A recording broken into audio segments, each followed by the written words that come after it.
like it's controlling you, what are you gonna do? I'm gonna shake myself free. Stop it! No, you won't. You're no match for the powers of hell and the urges of sin and sexual temptation. You will not overcome it, and you will never overcome it. You'll just be another statistic. There's no answer within yourself. Your own marriage, your own goodness, your own discipline, your own devotion will not save your marriage and will not save your kids. There's only one, and he's the one that took your place. He's the one that stood silently on the platform with Pilate and said, yes, let him have Barabbas. Take me. How many times have I stood on that platform with Pilate and Jesus, and I'm the Barabbas, and they start to take my chains off, and I say, no, no, I deserve this. I deserve the guilt. I deserve the shame. I deserve the consequence. I deserve it. Jesus seems to look at me and say, no, son, let me.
We see the story of Jesus going to the cross, and everything seems to kind of be hand in hand. And then there's this one character that seems to interrupt the narrative. His name's Barabbas. We don't even know much about him except that he's a murderer, a leader of an insurrection, a rebel. And why he's even mentioned, sometimes I'm not so sure. It's like, what? This is about Jesus going to the cross.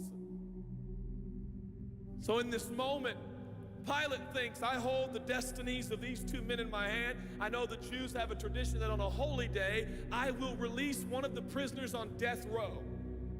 Pilate stands on this audacious stage, who now presents Jesus, Son of the living God, versus Barabbas, the thug and rebel. He says, all right, who do you want?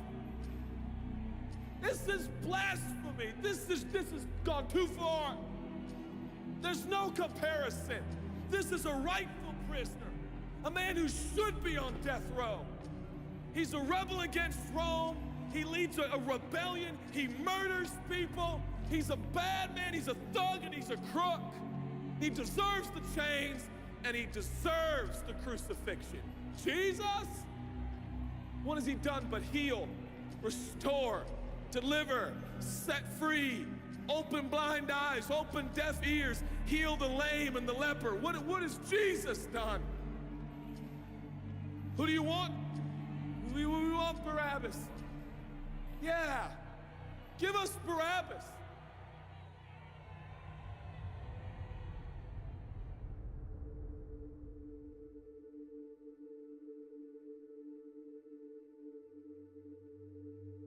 People say, give us Barabbas. The Roman soldiers come up and they put the key in and they unlock Barabbas from his chains and shackles. And he walks down the platform, welcomed by all of his thug friends. Yeah, the people love me. Yeah, that's right. I don't even know who this Jesus guy is, but all I know is my people love me. There seems to be no conscience in Barabbas. There's no record of him turning to Jesus and saying, I owe you everything now, for you have set me free. No, I don't see any of that in Barabbas. God knew that. Jesus stood there, silent, for he knew the will of the Father. He said, it's fine, Father. Let him have Barabbas. For Jesus knew that the Father would have to treat Jesus like Barabbas so he could treat Barabbas like Jesus. Barabbas thought it was the people that set him free, was the love of a Heavenly Father. When I look at the story, I realize who Barabbas really is. That's me. That's you. That's us. And I felt, I was reading this the other day, and I felt God speak to me. I love Barabbas. I love him. But God, he's a bad man. I love him. And I wanted him to go free. But didn't you know that he probably would have never acknowledged the free gift? Yeah, but I love Barabbas. For while we were still sinners, Christ died for us. God sent his son for Barabbas, even the one he knew would walk away from Jesus and his free gift and never come back. He loves him. And the nerve, the gall, and the audacity of believers to think, I got saved by grace, but now that I'm in this deep, dark place of bondage, I better work hard to get myself out. What? That's the opposite of the gospel. Are you bound?